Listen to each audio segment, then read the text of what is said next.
보물 사냥꾼들의 황금 시대가 다시 돌아왔어. 영광과 부, 권력, 그리고 영원한 명성을 안고 그게 바로 사냥꾼이 꿈꾸는 거야. 하지만 그 중에서 대다수와 정반대로 가는 놈이 있었어. 그가 바로 크라이, 가장 강력한 사냥꾼 팀 스트레인지 그리프의 리더야. 그들은 이미 정점에 오른 자들. 하지만 그게 오히려 지루하게 느껴져? 오늘은 과거에 처음으로 돌아가서 다시 보기로 했어. 어릴 적 친한 친구들끼리 팀을 만들어 보물을 사냥하며 인생의 영광을 함께 누리기로 했었지. 주요 목표는 킹고 주디아에서 세상에서 가장 강한 영웅이 되는 거였어. 여기서 사냥꾼은 스타처럼 대우받아. 주요 업무는 세계 곳곳의 유적과 보물 전당을 찾아가며 돈과 명성을 쟁취하는 거지. 그들은 목숨을 걸고 팬텀이라 불리는 괴물들과 싸워. 크라이는 술집으로 향하고 있어. 초보 사냥꾼을 위한 멤버 모집 인터뷰가 열리는 곳으로. 길드는 강력한 팀들이 모이는 곳이야.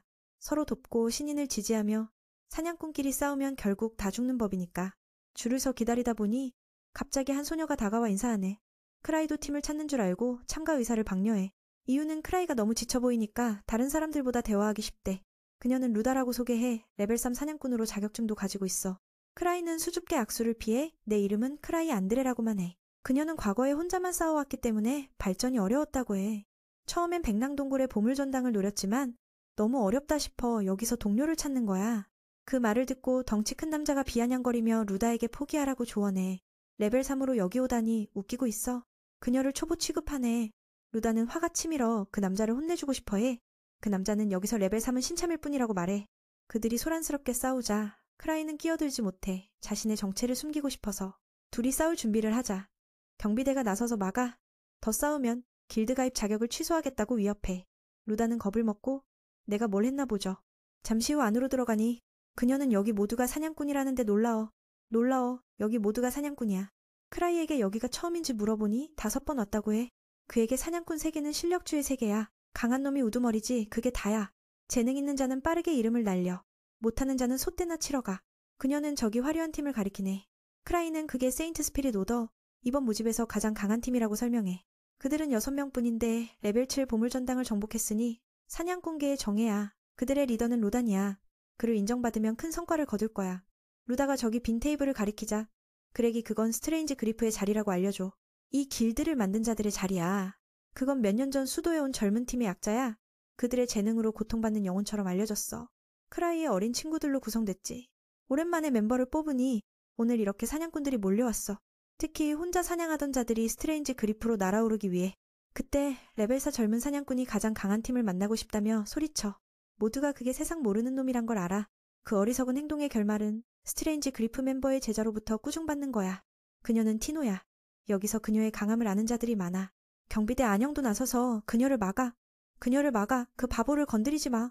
티노는 그 말을 무시하고 그 바보를 혼내주고 싶어해. 그녀의 누나도 그렇게 했을 테니까. 다른 사냥꾼들은 그 싸움을 응원하며 즉시 테이블을 치워 대련장을 만들었어. 그렉은 이런 기회가 드물어서 흥분했어. 그 광경을 보고 크라이는 루다에게 밖으로 나가라고 해. 안 그러면 위험해. 루다는 강자들이 싸우는 걸 보니 아쉽지만 자극적이라고 해. 크라이의 약한 목소리가 티노의 귀에 닿았어. 그녀는 주위를 둘러보며 상대를 무시하고 잠시 후 익숙한 크라이의 모습을 보고 그녀는 바로 달려들어 공격해. 그 일격이 거리를 흔들어 크라이의 정체가 드러났어. 그 애는 부끄러워하며 길드장님, 여기서 뭐 하세요? 라고 물어. 주변 모두가 충격받았어. 누가 알았겠어. 이 젊은이가 여기서 최고라니. 그는 가장 강력한 팀의 리더로서 천변만화라는 별명으로 레벨 8을 달성했어. 과거 수도에 처음 도착했을 때 그들은 초보 전당을 악마 같은 속도로 정복했어. 악마 같은 속도로 크라이는 미끼역할만 했지. 아무것도 못했어. 친구들과 정반대로. 모두가 크라이를 아껴서 매번 그를 공로자로 여겼어. 그들의 꿈이 시작됐지만 크라이 자신은 괴물 같은 친구들에 비해 자존감이 낮아졌어. 어느 날 팀에 부담이 될까봐 두려워. 그는 아름다운 날에 팀에서 떠나기로 했어. 그 친구들은 분명 강한 사냥꾼이 될 테니까. 떠나기 전에 그들은 그에게 리더 자리를 주었어. 모두가 동의해서 크라이가 어쩔 수 없이 가장 강한 팀을 이끌게 됐어. 그리고 지금까지 그는 말솜씨가 있어서 원래 말솜씨가 좋으니 대화는 그에게 맡겼어. 그 청년을 포기하게 만들었지. 수년이 지나 진짜 괴물들이 나타났어. 그는 여전히 평범하지만 비범한 친구들을 이끌고 있어. 길드로 돌아오니 모두가 크라이가 길드장이라는 걸 믿지 못해. 그의 장비를 보니 다들 놀라워. 그 악당 같은 청년은 이 친구가 정말 대단하다고 칭찬해. 늦게 온 건 잊어버렸다고. 실제론 그게 핑계일 뿐 그는 솔직히 말 못해. 티노는 그 청년을 안 좋아해. 반쪽짜리 미남이라고 놀려? 그를 아프게 해. 다른 사람들은 길드장이 사냥꾼들을 은밀히 평가 중이라고 오해해. 그게 변장하고 유니폼 안 입는 이유야. 그 여동생은 계속 태도를 보이면서 크라이에게 그를 길드에서 쫓아내달라고 해. 동생은 레벨 4지만 스트레인지 그리프 멤버리의 제자라서 전투에 강해. 게다가 크라이와 친하니 그를 좀 인덜젠스해. 악당이 멤버 찾는 걸 물어보니 아직 없다고 하다 갑자기 생각났어. 친구에게 내가 특정한 사람을 지목하면 받아줄지 물어. 금발은 바로 동의해 크라이를 믿는다고. 팀 멤버들은 불만이지만 결국 크라이를 노려 그를 무서워하게 해. 티노도 함께하고 싶다고 해. 그 미남팀엔 안 갈 거라고. 그 바보는 참지 못하고 크라이에게 빌면 참가하겠다고 해. 티노를 화나게 해. 크라이는 진지하게 그에 대한 정보를 다시 물어. 소개하자면 그는 레벨 4 사냥꾼. 혼자 싸우는 스타일이야. 한눈에 봐도 그의 전투 능력은 부족해. 하지만 악당이 훈련시키면 성공할 수 있을 거야. 크라이 자신은 사람 보는 눈이 없어. 그냥 감각으로 선택해. 그래서 주를 악당팀에 추천했어. 하지만 조건이 있어. 사냥꾼에게 가장 필요한 건 뭐냐고 물어. 크라이는 패배하지 않는 거라고 해. 과거부터 그는 한 번도 진 적 없어. 실제로도 진지하게 싸운 적 없으니까. 게다가 5 친구들이 도와주니까 그 녀석의 힘을 보려고 그는 손에 10개의 반지를 들고 하나를 풀며 이걸 잡는 자를 추천하겠다고 해. 모두가 흥분했어. 이런 기회는 드물 테니까. 티노는 팀에 안 들어갈 테지만 크라이의 물건이니 그 무례한 녀석을 때려 반지를 뺏고 싶어해. 그렇게 술집은 혼란스러워졌어. 그 소란을 일으킨 자는 기회를 타서 빠졌고 오늘 만난 2 친구에게 작별 인사를 해. 다음 날 크라이는 어제 모집에서 소란을 피운 걸로 신문 1면에 올랐어. 사상자는 없었지만 에바는 조심하라고 조언해. 악당도 그 성격이 시원하다고 웃었어. 부길드장은 크라이가 너무 남에게 의존한다고 봐. 모든 걸 그에게 맡기네. 길드도 이 문제를 언급하며 직접 그를 훈련시키기로 해. 청년은 과거에 공격받을까봐 두려워 매번 위장 아이템을 써야 했어. 그게 리버스 페이스야. 사람을 속이는 데 딱이야. 마스크를 쓰면 다른 사람으로 착각하게 해. 에바는 지금 누가 그를 공격하겠어. 그는 그 수도 지부장 노인을 좀 두려워해. 만나기로 했어. 겉보기엔 강해 보이지만 나중에 상관을 만나면 고개를 숙이며 사과해. 의도적이지 않았다고 변명해. 그 덩치 큰 노인이 때리면 끝장이니까. 그는 이 무책임한 녀석을 꾸짖어 불장난을 했어. 다행히 재산 피해일 뿐이야. 옆에 있는 친구도 대신 빌어. 그래도 퍼스트 스텝 같은 길드는 모범이 돼야 해. 결국 어떤 임무를 완수해야 할 거야. 사냥꾼 협회는 길드보다 훨씬 고급이야. 복잡한 임무들이 모이는 곳. 크라이는 지부장이 사냥꾼이었으니 이런 걸 알 텐데 왜 나한테 주냐고 따져? 그가 노려보며 자기가 하나 골라봐. 입만 살아서 청년은 레벨 3 임무를 얻었어. 악당에게 시키려고. 돌아온 후 2 사람은 그 녀석의 성격이 여전하다고 한숨 쉬어. 하지만 그게 그의 매력이야. 안타깝게도 그 임무는 레벨 3이라 해도 실제로 엄청 어려워. 다음 날 크라이는 협회의 친구를 찾으러 갔는데 그는 이미 갔고 티노만 있어. 바로 그게 그리고 놀랍게도 그녀가 어제 크라이의 반지를 얻었어. 그는 길드장의 물건을 누구한테도 주고 싶지 않대. 청년은 그녀가 기분 좋을 때를 타서 임무를 대신 해달라고 유혹해. 그 애는 데이트 초대라고 착각해. 결과적으로 크라이가 그 어려운 임무를 꺼내자 그녀는 사라졌어. 유감스럽게도 크라이는 개먹는 사슬을 준비해 그녀를 잡아. 갑자기 티노는 이렇게 속은 게 슬퍼. 태어나서 지금처럼 후회된 적 없대. 풀어달라고 빌지만 그녀는 아이스크림 먹고 싶대. 그 구출 임무는 언제 끝날지 모르니까. 게다가 혼자서 어떻게 구하나. 5명이 듣고 그 무책임한 녀석은 그녀를 어제 그 3사람 팀에 억지로 넣었어. 과거 크라이와 친한 친구들이 사냥꾼 협회에 팀 등록하러 갔을 때 처음에 크라이가 리더라서 먼저 들어가야 했어. 그는 자신이 친구들처럼 강하지 않으니 지혜만 있지 짐이 될까봐 두려웠어. 그래서 떠나려고 했지만 그들은 허락 안 해. 그 녀석은 선봉으로 문을 박차고 들어갔어. 그 장면이 선배들을 주목하게 했어. 그는 여기서 가장 강한 놈이 누구냐고 물었어. 리가 나서서 세상에서 가장 강한 도둑이라고 소개해 사냥꾼 등록하러 왔어. 보물을 위해. 이 2 놈은 팀의 핵심이었고 어린이 아무도 신경 안 썼어. 크라이만큼은 얼굴을 숨기고 싶었어. 게다가 팀 등록과 상징 선택을 대표로 해야 했어. 그는 그 자매에게 우리처럼 이상한 놈들 봤나 물었어. 그녀는 봤지만 너희 팀이 가장 돋보인다고 해. 그 등장 장면이 인상적이었어. 성과를 내면 하늘로 날아오를 거야. 팀 이름과 상징은 아직 정하지 않았어. 그게 타인들이 알아볼 수 있는 거야. 크라이로선 특별하게 디자인해야 해. 친구들은 리더를 기대하며 기다려. 그는 억지로 이 자리에 앉혀진 게 원통해서 그들에게 후가를 주고 싶어. 그들의 꿈은 영웅이 되는 거지만 그는 유령 얼굴을 상징으로 그리고 팀 이름은 스트레인지 그리프로 지었어. 민의 여동생도 그 이름이 너무 과격하다고 비난해. 이렇게 지으면 반동으로 보일지도 몰라. 장난이야. 크라이가 그 말에 기운을 잃었어. 그들이 용서할 줄 알았지만 곧 모두가 그 이름과 상징을 칭찬해. 막을 수 없어. 크라이는 그들을 성공으로 이끌어야 했어. 그렇게 사냥꾼들의 황금시대가 스트레인지 그리프로 열리게 됐어. 현재로 돌아와 크라이와 티노는 어제 그 세 친구와 다시 논의해. 그렉은 크라이가 천변만화 레벨 8 길드장이라는 걸 믿지 못해. 동생도 동료들에게 우리 길드장이 얼마나 대단한지 알았겠네 라고 말해. 그러니 말을 들어 크라이를 포기하게 해. 천변만화는 스트레인지 그리프 리더가 된 후 그의 두 번째 이름이야. 스트레인지 그리프 리더가 된 후 협회에서 길드 관리자가 뛰어난 사냥꾼들의 명성과 업적으로 영예를 수여하며 그들의 헌신을 영원히 빛내요. 이 순간 모험의 영웅들이 진심으로 빛나네요. 사냥꾼들에게는 자부심의 상징이에요. 누구나 갖고 싶어해요. 러스는 크라이가 8급이라고 믿지 못하네요. 보이는 게 4급처럼 약해 보여서. 경도에서 가장 강한 자가 이렇게 보일 리 없어요. 티노는 이 녀석이 눈이 멀었단 게 안타까워요. 크라이의 대단함을 못 봐서. 이 녀석은 개구리처럼 우물 안에서만 사는 타입이에요. 그래서 이 녀석과 함께 팀이 될 수 없어요. 에바는 큰 소리만 치는 녀석들이 제일 싫대요. 크라이도 그중 하나라서 조금 아프네요. 크라이는 친구 둘이 여기저기 떠들어서 자신을 가장 강한 자라고 퍼뜨린 걸 떠올려요. 스트레인지 그리프의 명성 덕분에 이제 모두 크라이를 경도의 최강자로 여기네요. 대충 임무는 어제 이미 설명했어요. 자기 집 아이를 도와달라고 세 분에게 부탁했어요. 러스는 크라이를 약하다고 생각해서 거절했어요. 자기보다 약해 보이는 녀석 말을 누가 듣겠어요? 그렉 형은 말렸어요. 크라이에게 쫓겨나면 사냥꾼 인생 끝이에요. 메네는 이런 녀석들 신경 안 쓰고 그 두 사람만 부탁했어요. 루다는 당연히 동의했어요. 흰 늑대 동굴에 가고 싶었으니까 이건 기회예요. 그 젊은이는 집에 남겨지자 물어봤어요. 크라이가 마무지며 티노 머리를 쓰다듬고 세 사람과 함께 가라고 했어요. 아니면 다른 사람 초대해도 돼요. 에바는 귀여운 표정으로 크라이와 함께 가고 싶어 했어요. 하지만 크라이가 안 갔어요. 커플이 떠나자 제이비가 다시 도전하네요. 패배하면 친구가 되자고 했어요. 하지만 그들은 필요 없어요. 그래도 교훈을 주기로 했어요. 그래서 티노를 세 팀 리더로 내보냈어요. 싫은 말 안 해도 티노가 할 거예요. 에바는 큰 소리 치는 녀석들이 제일 싫고 크라이에게 무례하니까요. 모두 훈련실로 가서 싸웠어요.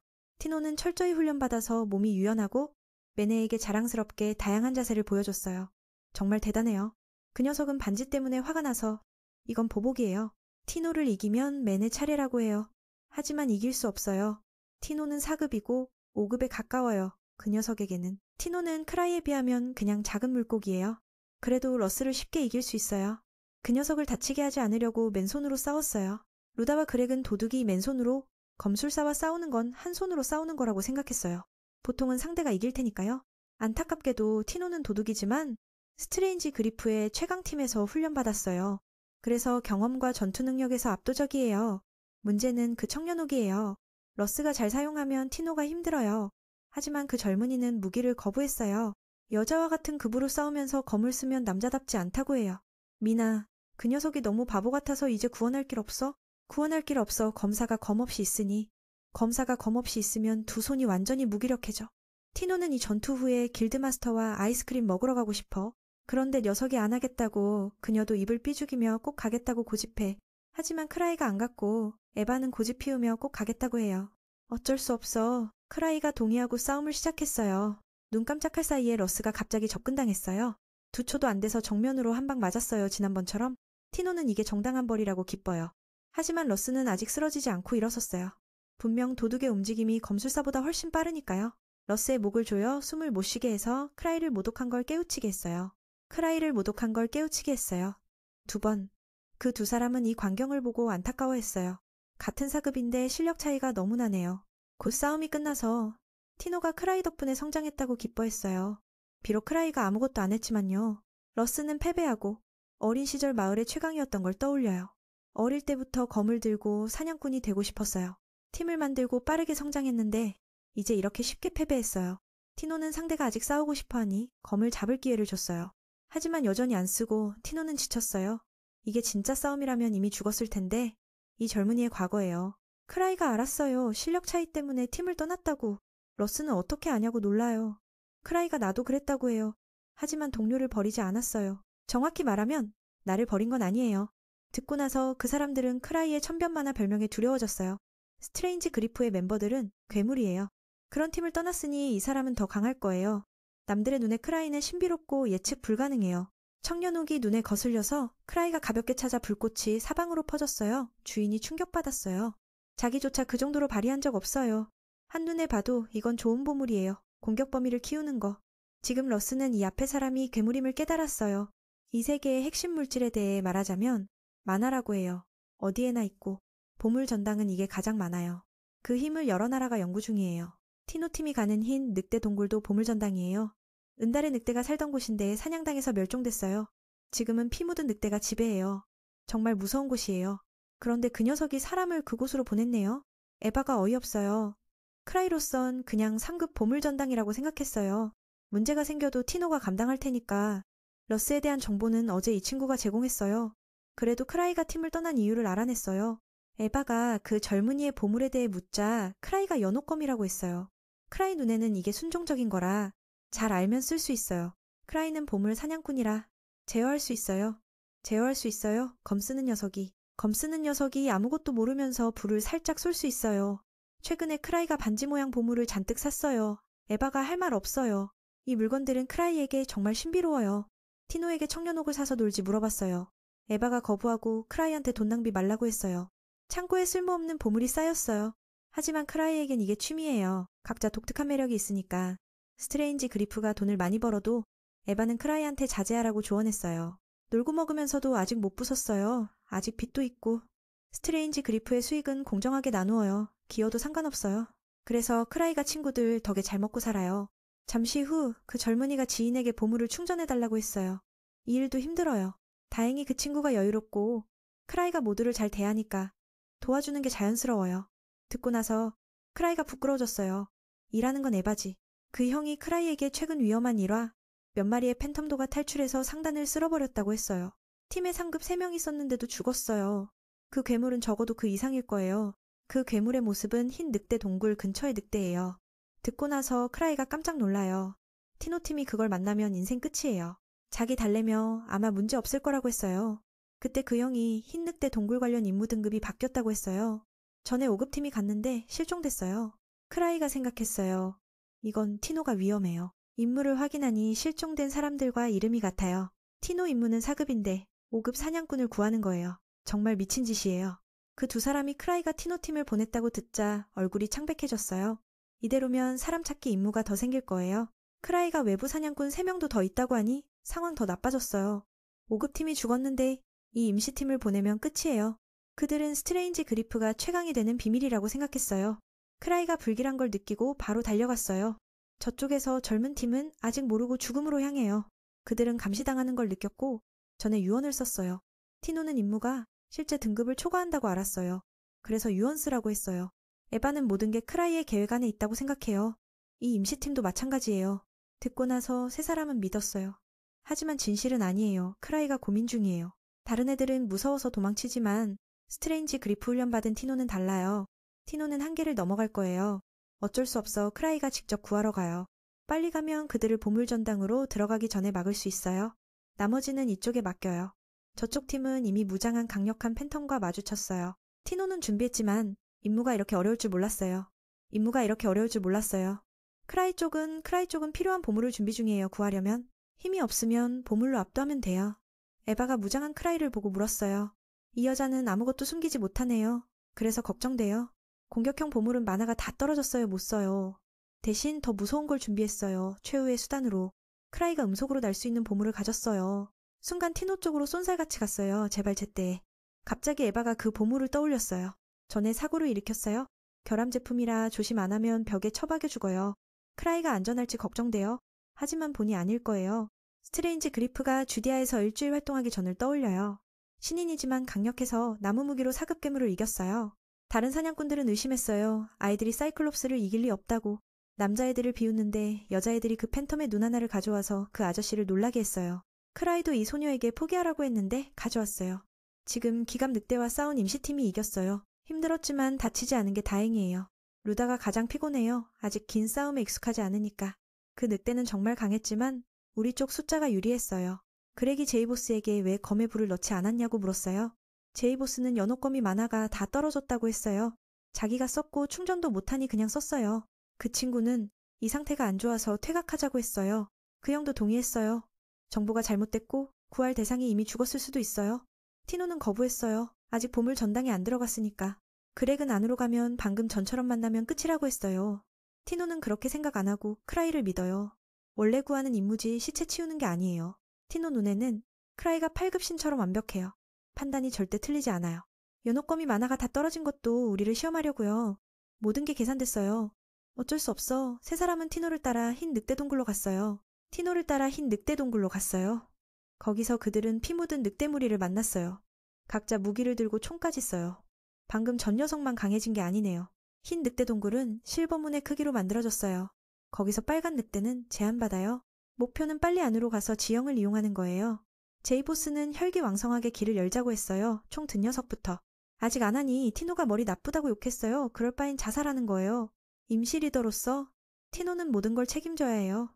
그래서 이번에 내 지시를 따르라고 했어요. 티노는 크라이가 기대하고 있으니 임무를 완수하고 모두를 안전하게 데려올 거예요. 그건 그녀가 세운 단호하고 최소한의 조건이야. 마음을 울리는 약속처럼. 속도면에서 그녀와 루다가 더 빠르니 유인 역할을 맡아. 그 사이 나머지 두 사람은 나누어 활과 총을 든 적을 공격해. 크라이 부부는 여전히 고속으로 날아가 멈출 수 없어. 적어도 티노가 살아있게 해주길 바라는 마음. 심지어 다른 사람을 방패로 쓰게 내버려두는 건 너무 잔인해. 저쪽 전투는 궁전 안에서 뜨겁게 벌어지고 있어. 좁은 공간이 이 네 사람에게 유리한 장점이야. 팬텀은 강하고 튼튼하지만 그들의 무기는 팀워크야. 완벽하게 조화된 힘. 점점 더 맞아떨어질수록 싸움은 쉬워져. 마침내 그들의 노력이 빛나고 모든 적을 쓰러뜨렸어. 그리고 기분이 좋았어. 팬텀이 아무리 강해도 팀워크를 모르는 적을 이기는 건 쉽다는 걸 깨달았지. 새로운 적이 나타나도 그들은 걱정 대신 자신감으로 가득 찼어. 임시팀이지만 각자 뛰어난 실력으로 역할을 완벽히 해내고 있어. 각자 뛰어난 실력으로 역할을 완벽히 해내고 제이보스는 마른 거칠어도 실제로 강해. 거미 능력을 활성화하지 않고도 혼자 한 마리를 이겨. 그렉은 경험 많고 사람 다루는 게 정말 세. 루다는 두드러진 기어는 없지만 탐색 능력이 뛰어난 도둑이야. 덕분에 티노는 싸움에 집중할 수 있어. 괴물에게 둘러싸일 걱정 없이. 이걸 보면 크라이의 모든 계획이 정확했어. 운명처럼. 크라이의 모든 계획이 정확했어. 그건 그녀의 생각일 뿐. 실은 크라이가 아무것도 몰라. 싸우다 보니 그녀는 혼자서 방주를 신처럼 떠올려. 제이보스는 강력한 동료들과 함께하니 과거의 오만함을 되새기며 동료의 감정을 생각해. 동료의 감정을 생각해. 최선을 다했지만 실력 차이가 너무 커. 더 성장하기 위해 떠났고 그때는 화났지만 이제 생각하니 내 잘못이었어. 동등한 동료들과 함께하니 기쁨이 몰려와. 전투 능력이 올라가고 마지막 적을 쓰러뜨렸어. 피곤하지만 짜릿해. 짧게 쉬고 더 깊이 들어가. 이 방은 너무 넓어서 모두가 걱정돼. 티노는 뭔가 다가오는 걸 느껴. 추측컨대 보스일 거야. 방주의 임무처럼 강한 적들이니 조심하라고. 듣고 나서 그 형이 살짝 무서워하며 물어. 후퇴할까? 티노는 여기까지 왔는데 문제없으니 보스를 이길 수 있을 거라 생각해. 그 형에게 조언해. 안전한 임무만 하면 성장 못해. 때때로 목숨 걸어야 강해져. 이 말에 그 형은 과거 레벨 4 사냥꾼 팀에서 이길 수 없으면 싸우지 않던 때를 떠올려. 동료들의 죽음을 너무 많이 봤으니까 이번에 방주길드로 온 건 그 습관을 고치기 위해. 과거를 잊고 더 강해질 수 있을지도. 티노는 크라이가 이걸 봤으니 그 형을 팀에 넣은 거라 믿어. 아니면 그 새로 온 사람을 고를 리 없어. 크라이가 원하는 건 그들의 한계를 보여주는 거야. 다시 한번 티노는 그를 신처럼 여겨. 듣고 나서 세 사람은 뭐라고 할 말도 없어. 처음엔 무작위로 팀을 만든 줄 알았는데 티노의 말에 믿게 돼. 티노에겐 그 형이 절대 무작위가 아니야. 모든 게 계획된 거지. 루다도 물어. 나를 팀에 넣은 이유가 뭐야? 팀에 넣은 이유가 뭐야? 생각한 끝에 티노는 장난스럽게 말해. 가슴이 크니까 그 형이 넣은 거야. 듣고 나서 그녀는 이해 못하면서도 그들의 자신감에 따라가. 백울프 동굴 밖에서 크라이가 동생을 찾아 헤매지만 안 보여. 설마 늦은 건가 싶어. 더 중요한 건 이 빌어먹을 갑옷이 통제되지 않아. 누가 이런 걸 만든 건지 욕하면서 궁전 안으로 직격해. 보호장비 덕분에 벽에 부딪혀도 무사해. 문제는 아직 멈추지 못한 거야. 티노가 있는 곳에서 거대한 몸의 적을 만났어. 한 방 내려치기만 해도 지진처럼. 다행히 피했지만 예상보다 훨씬 강해. 하지만 여기까지 왔으니 피할 수 없어. 한눈에 봐도 티노는 이 적이 모자없이 다가온 걸 알아. 이걸 방주의 천번 시련으로 여기고 꼭 이겨낼게. 동료 3명이 시간을 끌어주니 제이보스가 믿음직하게 달려들어. 공격 성공 막아냈지만 그 무게가 마치 탱크처럼. 보스의 몸은 너무 단단해. 그렉이 온 힘을 다해도 소용없고 날아가. 티노는 결의에 찬 눈빛으로 달려들어 모든 공격을 피해. 이게 주다를 감동시켜 그녀도 따라하고 싶어. 그 형은 불운하게 괴물에게 검을 부러지게 당하지만 기회가 왔어. 티노가 속도로 차려. 역공을 당해. 상처 입었지만 멈추지 않고 거물적에 두개골에 꽂아 힘든 전투를 끝내. 다행히 영약을 가지고 있어서 피를 멈추고 상처를 치유해. 그렉은 깜짝 놀라 검을 부러지게 당했지만 다들 살아서 기뻐. 수령은 괴물의 검을 그 형에게 주며 대체 해. 이제 갇힌 사람을 찾으러 갈 수 있겠어. 아니, 어쩌면 아닐 수도. 방금은 그냥 시작일 뿐 2층의 보스는 무리야. 그들은 완전 무장하고 다양한 무기를 들었어. 티노는 어쩔 수 없어. 방주가 준 이런 어려운 임무에. 다친 다리로도 가장 가까운 오른쪽 통로로 달려가. 거기 좁아서 그들이 들어올 수 없으니 안전할 거야. 부르니 이 생각에 들키고 검든 적이 길을 막아. 그들은 영리하고 팀워크를 알아. 두 남자가 막아서며 루다와 티노가 먼저 달려가. 그녀는 하루 만에 함께한데도 아무도 죽기 싫어. 티노는 생각해. 이게 유일한 방법? 크라이를 떠올리고 결의해 아무도 죽이지 않을게. 그녀는 눈을 노려 그들의 유일한 약점으로. 듣고 나서 다시 제이보스가 선봉으로 막아. 그 무게가 베굴프보다 더 커. 그 형이 한번 베고 세게 맞아. 루다가 그 자리를 대신해 눈에 독침을 쏘아. 티노는 어제 크라이에게 배운 반지 장비로 목표를 조준해. 이 방법으로 검든 베굴프가 망가져. 제이보스가 기회를 보고 티노가 막아도 달려들어. 결국 세게 맞아 쓰러져. 그는 끝났고 사과하지만 티노가 자신을 탓해. 이때 나머지 3마리가 나서서 끝내려 해. 하지만 행운이 그들에게 크라이가 적의 얼굴에 직격해. 그들을 놀라게 해. 크라이가 자신을 찾아오니 티노는 기쁨에 차. 적들의 포위 속에서 그는 팬텀이 어디서 이렇게 강한지 궁금해. 위협받지만 검든 베굴프의 공격이 효과 없어. 크라이의 몸에 많은 보호 장비가 있어서 17번에 목숨을 가졌어. 베굴프는 깜짝 놀라 자신의 공격이 튕겨나가. 크라이가 멋진 모드로 전환, 장비의 전투 능력을 활성화해 상상할 수 없는 폭발을 일으켜. 이게 레벨 8 사냥꾼의 힘인가. 크라이가 사람들 앞에서 멋지게 보이니 계속 연기해. 놀랍게도 그 공격 후에 검든 베굴프는 멀쩡하고 자신도 당황해. 실은 그 기술은 그냥 보여주기용이었어. 피해가 별로 없어. 활과 총 든 적을 보니 이건 너무 어려워. 그냥 구출할 사람부터 가자. 네, 사람이 안전하게 가는 게 행복해. 크라이가 목에 장비를 풀자 적들이 겁을 먹어. 그는 그것을 하늘로 던지며 폭발시켜. 연막을 만들어 티노가 동료를 데리고 도망가. 제이보스가 티노가 느리게 가는 걸 재촉하자 주다가 꾸중해. 크라이가 마지막으로 보호하며 오는 거라면서. 실은 너무 피곤해서 그냥 따라오고 싶었어. 방주가 다시 구해주니? 티노는 행복해. 과거 악당들에게 팔릴 때 크라이와 동료가 구해준 걸 떠올려. 그녀는 그들에게 영원히 감사하고 특히 크라이에게 도망친 후 모두가 티노가 목숨을 걸어 지켰다고 말해. 그녀는 수줍게 크라이의 칭찬을 원해. 티노가 이렇게 피곤해 보이니 그녀의 노력을 알 수 있어. 그녀가 아프다고 하며 다리를 내밀어 크라이가 치료해. 평소에 치유 장비를 가지고 있으니 회복시켜. 그렉이 물어 그 적들은 크라이가 다 없앴어? 아니, 아직 그때 도망치는 게 최선이었어. 모두가 방주의 지시에 따라가지만 그가 길을 모른단 걸 모르고 크라이가 장비를 처음 배울 때 친구들이 흥미로웠어. 이제 그게 이렇게 유용해. 크라이가 웃으며 그냥 사모은 거라고. 리아는 팀에서 가장 활동적이고 크라이에게 애정을 가졌으니 자신에게 장비를 주길 원해. 그는 동의하고 다음에 선물하겠다고. 그러자 다들 부러워하며 요구해. 크라이의 열정이 이제 빛나 장비를 충전한 노력이 보답받았어.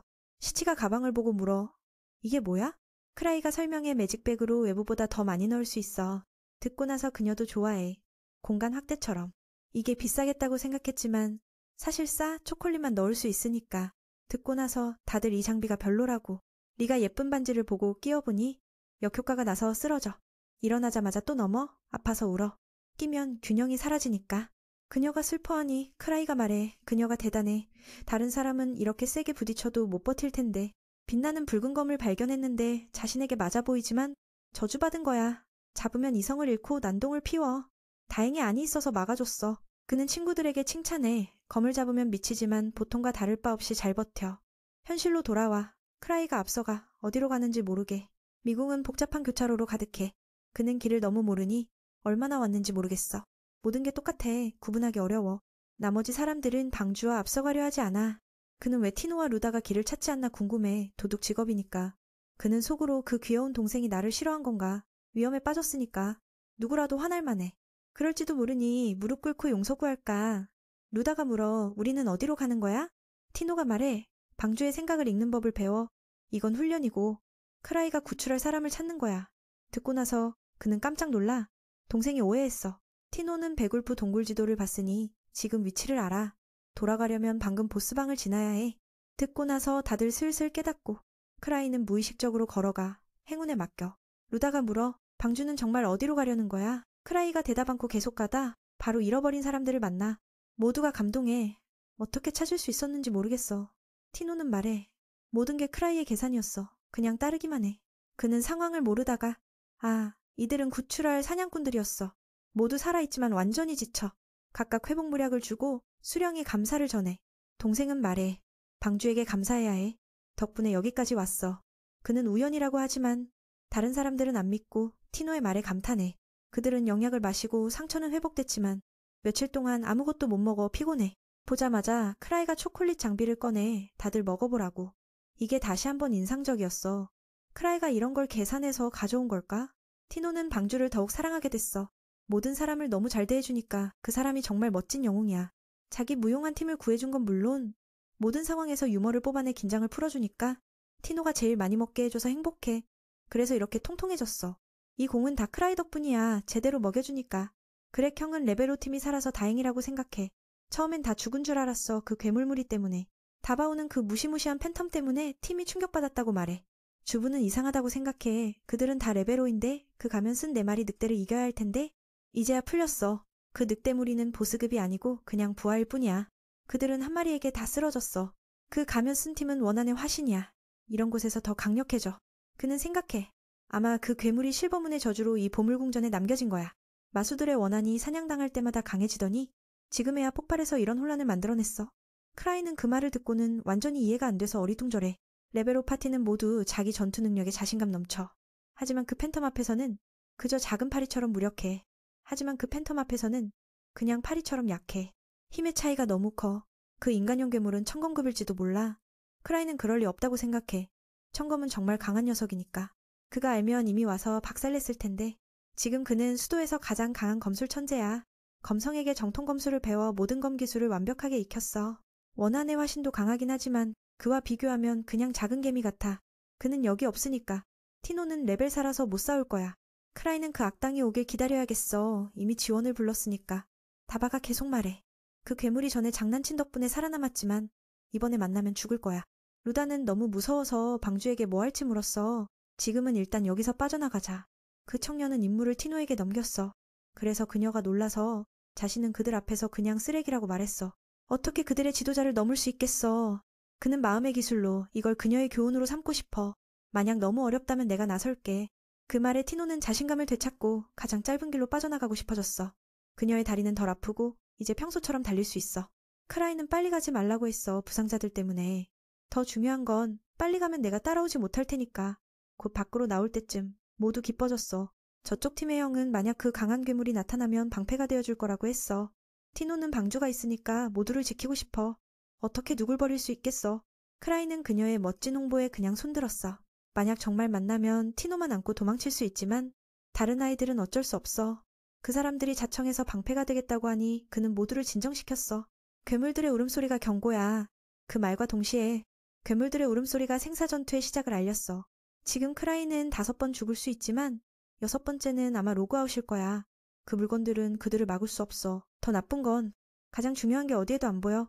티노는 그보다 더 무서운 게 오고 있다는 걸 느꼈어. 비록 약하지만 매는 여동생을 보호하기 위해 나섰어. 그는 망토를 타고 날아가 괴물과 필사적으로 싸울 생각이었어. 아마 한참은 버틸 수 있겠지. 그러고 도망칠 테니까.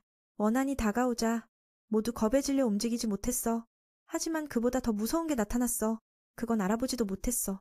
티노는 그걸 보고 맨의 등 뒤로 숨었어. 그 작은 건 자기 스승님이니까. 크라이를 구해달라고 애원했어. 최선을 다했으니까. 그는 물론 리를 알아봤지만 왜 여기 있는지 모르겠어. 그 팬텀이 사납게 다가왔어. 그 팬텀은 사납게 다가오다등 뒤에서 한 방에 날아가서 거의 죽을 뻔했어. 가장 강한 팀은 해골 상징을 가졌으니 리를 2번째 괴물처럼 봤어. 그녀는 크라이 뒤에 숨어있는 그 무용한 작은 걸 물었어. 리에게는 가면을 벗으라고 했어. 다른 사람들이 덜 무서워하라고. 그는 이 얼굴을 모르니 강한 그녀가 모욕을 느꼈어. 게다가 자기 제자인 맨이 여기 있으니까. 그래서 갑자기 화가 나서 스트레인지 그리프트의 일원을 모르는 이들을 적으로 봤어. 그녀는 여기까지 데려오다니 수치스럽다고 했어. 그 제자에 대해서도 창피해. 그녀는 뒤로 가서 크라이의 말도 무시하고 티노를 세게 혼냈어. 주부는 임시 리더가 괴롭힘을 당하자 나섰지만 거의 로그아웃 될 뻔했어. 다른 아이들은 그 광경을 번개처럼 봤어. 너무 빨라서. 리는 제자를 가르치다 방해를 받으니 화가 났어. 그 작은 걸 보고 너 무용하냐고 물었어. 어떻게 이런 약한 제자를 키웠지? 아니면 연습이 부족한 건가? 요즘 게으른가 봐. 티노는 개처럼 불려도 대꾸 못했어. 맞을 줄 알았으니까. 리는 네가 얼마나 날 속였니? 스승님 얼굴에 더러운 걸 바르더라. 그 작은 머리를 자극해서 연기나게 하면서 티노가 너무 바보 같아서 크라이만 고생한다고 했어. 그 불쌍한 아이는 무릎 꿇고 용서를 빌었어. 매는 그걸 보고 말려들었어. 티노가 자기 준 임무를 완수했으니까. 그리고 그녀는 사람에게 자비를 베니까 그걸로 기분이 좀 나아졌어. 그녀가 너무 강하니까 매는 억제했어. 그래서 공격할 때 피해를 주려. 돌아보니 알비가 너무 불쌍해. 이 상태면 10개 뼈는 부러진 거지. 괴물들은 그들이 말하는 동안 몸을 강화했어. 리의 화는 여전해서 그들을 희생양으로 삼아 머리를 식혔어. 그렇게 괴물들이 연발로 쏘는데 하나도 안 맞았어. 속도가 너무 느려서. 그녀는 여유롭게 수천 발을 모양으로 쌓았어. 다른 사냥꾼들은 그 광경에 충격받았어. 무슨 일이 일어난 건지 모르겠어. 그녀는 작은 제자에게 이런 약한 무기가 무섭냐고 물었어. 이런 무능력한 제자로 수치스러워. 자기 힘으로 괴물의 가장 단단한 곳을 때려 부수네. 그 벌레가 검을 찌르지만 2손가락으로 막아. 그렇게 두들겨 맞아서 반항도 못하게 됐어. 사냥꾼들 중 가장 강한 자 앞에서. 티노는 그걸 보고 눈물 흘렸어. 기대가 크니까. 언제 스승님 속도를 따라잡을 수 있을까. 그래서 좀 불쌍하지만 그냥 내버려뒀어. 그리고 크라이의 예상처럼 그 팬텀은 리에게 가려운 수준이야. 강한 그 커플이 유머를 터는 거지. 그 유머 커플이 계속 싸우니까 그들이 가장 강한 거야. 괴물이 완전히 부서진 후 리는 진정됐어. 그녀는 놀라운 속도를 가졌어. 그래서 저령이라는 별명이야. 그녀는 평소처럼 크라이를 안아 맨의 사랑을 받고 싶어. 몇 날 후 루스는 회복되자 청년 옷검을 천변만화에게 선물로 줬어. 자기 자신이 너무 약해서 이 무기의 능력을 다 못 쓰니까 다시 팀과 훈련하고 싶어. 다른 사람들은 그를 응원하면서 제대로 사과하라고 했어. 그 청년은 목표로 나중에는 맨손으로 대를 잡겠다고 했어. 저령처럼 티노는 그 말에 할 말이 없어. 세상에 스승님처럼 할 수 있는 사람은 없으니까. 이유는 많아. 특히 가장 강한 팀의 멋진 가면 때문이야. 크라이가 만들었지만 눈과 콧구멍을 뚫는 걸 잊었어. 그 악마 친구들은 아무것도 못 봐도 더 강해질 수 있어서 좋아해. 그래서 지금처럼 괴물이 된 거야. 봐도 봐도 싸울 수 있으니까. 한 년 전 시치가 매우 위험한 슬리민 리무루를 크라이에게 맡겼어. 그 작은 여자는 리더를 완전히 신뢰했어. 그녀는 위대한 연금술사야. 시치가 2번째라고 하면 아무도 첫 번째라 하지 않을 거야. 리처럼 좀 이상하지만 맨을 정말 아껴. 지금 그녀는 제국의 기관에서 일하고 스타의 두뇌야. 모든 성과는 그녀의 지식과 지혜에서 나와. 그래서 가끔 크라이는 위험한 걸 맡아서 장난치게 돼. 그 슬림하기는 그녀가 만든 거라서 파괴력이 커. 그 슬림하기는 그녀가 만든 거라서 수도를 쉽게 파괴할 수 있어. 그래서 시치는 리더에게 열지 말라고 했어. 듣고 나서 크라이는 좀 짜증났지만 맡았으니까 돌봐야지. 지금 그게 어떻게 된 건지 그 슬림이 빠져나갔어. 방 안에도 리무루가 안 보이니 매는 걱정돼. 이게 미쳐버리면 수도가 날아갈 텐데. 백늑대 동굴에서 전처럼 그 병을 살짝 열었는데 아무것도 안 보였어. 아니면 그때 그 괴물들을 없앴을 텐데. 항상 중요한 물건은 금고에 숨겼는데 어떻게 슬림이 빠졌지. 크라이는 처음부터 안에 없었을 거라고 결론지었어. 그래서 그냥 신경 끊었어. 이건 자기 위로일 뿐이야. 만약 빠졌으면 끝장이야. 장면이 바뀌어 백늑대 동굴에서 사냥꾼들이 일하고 있어. 그들은 꽤 강하니까. 전에 티노팀이 만난 괴물들은 문제없어. 궁전의 이상한 보물조사가 국가에 중요해. 게다가 이 사건에 천변만화가 관련됐으니 아직 찾지 못한 게 있을 거야. 크라이는 슬림이 빠진 꿈에서 깨서 여전히 걱정돼. 바로 에바가 오니 아침 인사를 했어. 지금은 이미 저녁이야. 그녀는 맨에게 백늑대 동굴 사건을 관리자에게 보고하라고 재촉했어. 그는 게으르니 티노에게 팀을 맡겼어. 그녀는 웃으며 그 작은 건 리와 지옥에 있대. 듣고 나서 그 청년은 수도에 변화가 있는지 물었어. 에바는 불길함을 느껴서 사람을 보내 조사하겠다고 했어. 매번 그가 묻는 건 무슨 일이 일어났다는 거니까. 크라이는 무죄처럼 말하고 티노를 보러 갔어. 그녀도 다른 사람처럼 방주의 능력을 믿어. 유머러스하지만 크라이의 예측은 항상 맞아. 지진 같은 재해에서부터 궁전의 이상한 일, 제국의 귀족 충돌까지 그는 상상할 수 없는 방식으로 예측해. 한두 번이면 운일 수 있지만 매번 맞으니까. 이번도 마찬가지라서 에바는 수도의 변화가 올 거라고 의심해. 방주는 사냥꾼들이 훈련하러 기다리는 곳으로 내려갔어. 평소에는 그냥 가지만 오늘은 리가 있어서 아무도 다가가지 못해. 한번 건드리면 로그아웃 될 테니까 스벤도 그 친구에게 저령이 좀 쉬라고 했어. 그들이 훈련하려면. 그 청년도 레벨 6 사냥꾼으로 인정받았어. 크라이는 책임을 피하며 내가 욕의 사냥꾼인가. 다른 아이들은 안샘과 루시아가 없어서 리를 막을 수 없어. 리한테 왜 여기 왔는지 물었어. 백늑대 동굴을 엉망으로 만들었지만 보스급이 없어서 지루해서 따라왔대. 최근에 레벨 8 궁전 임무를 했지만 별거 아니었어. 그래서 저령이 티노를 데려가 훈련시킨 거야. 크라이에게 빨리 가라고 했어. 그렇지 않으면 그 귀여운 아이를 잃을 테니까. 예상대로 리는 작은 제자를 땅에 눕혔어. 거의 죽을 뻔했지만 아직 숨 쉬어. 마무리하려는데 맨이 막았어. 저령에게 티노는 매우 재능이 있으니까 그녀를 높이 평가하고 넘어서게 하려 해. 크라이도 오늘은 그만하라고 했어. 그 작은 아이가 최선을 다했으니까. 평소에는 조언을 안 듣지만 그라면 다르지 기꺼이 동의했어. 그리고 그를 데리고 놀자고 했어. 티노는 스승님 다리를 붙잡았어. 화려하게 스승님 가면을 쓰고 싸우는 중이야. 모든 감각을 막으니까 고생이야. 크라이는 그걸 보고 그냥 손들었어. 리는 방금 움직이지 못한 게 결과적으로 두 자매는 계속 싸웠어. 지금 기세가 좋으니까 쉬면 아까워. 그 청년은 나가서 내가 말렸는데 안 듣는다고 했어. 오늘 훈련을 쉬라고 했어. 사는 상황을 이해해서 이해했어. 게다가 티노가 강해지면 그들도 훈련할 수 있으니까. 그런데 북쪽길이 막혔다는 소식을 맨에게 알려줬어. 팬텀이 많이 나타나서 조사 중이지만 몇 그룹의 기사가 이미 쓰러졌어. 이전에 백랑동굴 사건이 있었어. 이제 이 사건까지 크라이는 두 사건이 서로 연결된 걸 의심하고 있어. 그 경비노인이 다시 불러서 이야기하는 것도 당연하지. 분명히 일 때문일 거야. 현재 야근 길드에 없어서 길드장인 내가 직접 해결해야 해. 그 친구는 정말 똑똑하고 재능 넘치네. 다들 그를 믿고 따르지. 정말로 그 젊은이에게 맡기면 모든 일이 완벽하게 해결될 거야. 맨은 일단 시간을 끌면서 악을 기다릴 계획이야. 그렇게 경비노인에게 잡혀서 지난번처럼 임무를 수행하러 가면 지칠 테니까. 스벤은 길드장이 너무 여유로운 걸 보고 장난스럽게 말해. 이건 당연해. 모든 일을 다 남에게 맡기고 있으니까. 갑자기 그 젊은이가 스벤의 흑금 십자단을 내 앞에 세워서 모든 타격을 막아주고 싶어졌어. 그들도 할 일이 없으니까 그냥 그들에게 미루고 경비노인에게 보냈지. 관리자에게는 바쁘다고 보고했지만 사실 아무것도 안 하고 있었어. 그 젊은이의 부하들은 길드장에 불만이 쌓여 평소에 그 녀석이 뭘 하는지 궁금해해. 다른 멤버들이 보물을 찾으러 다니는 동안 크라이만 앉아서 놀고 있으니까. 형님은 예부터 그런 사람이었어. 이게 최강팀의 방식이야. 겉모습에 속지 마. 새로 들어온 너는 아직 모를 테지만 여기 강자들의 눈에 크라이는 괴물이야. 그 형님은 부하들이 꼭 명령을 따르지 않아도 돼. 하지만 크라이와 관련된 쓸데없는 일은 하지 마. 아니면 큰 문제가 생길 테니까. 이제 장면이 관리자에게 백랑동굴 소식이 전해진 곳으로 넘어와. 정보가 아직 부족해서 보물 전당의 이상이 어디서 비롯된 건지 알 수 없어. 만약 인간 관련이라면 이 일은 정말 심각해. 그래서 그분은 크라이에게 직접 물어보고 싶어. 앞으로 무슨 일이 일어날지 알 테니까. 그 이유는 맨이 보통 보물 전당에 잘 안 가는데 지난번에 직접 날아가서 확인했으니까. 장면이 이제 반란을 꾀하는 세력으로 넘어가. 그 고참은 고급 사냥꾼인 민우가 직접 온 걸 예상 못했어. 부하들은 이곳이 발각되는 건 시간 문제라고 생각해. 그들은 천변만화를 정말 높게 평가하고 있네. 이놈들은 스스로를 아카사 마법협회라고 부르지. 그들이 연구하는 건 지하에 거대한 에너지를 개입해 보물전당을 변화시키는 거야. 그 노인의 목표는 이 연구로 자유롭게 다양한 보물전당을 만들어내는 거지. 하지만 지금 발각되면 모든 게 처음부터 다시 시작해야 할 테니까. 그들의 편에는 소피아라는 강력한 인물이 있어. 지금 여행 중이지만 그 노인이 음성으로 불러서 사냥꾼들로부터 연구소를 지키게 했어. 모두 그 인물의 능력을 믿고 있지. 그 애가 오면 모든 게 안정될 거라고 생각해. 그날 밤 크림은 리무르가 도시를 파괴하는 장면을 봐.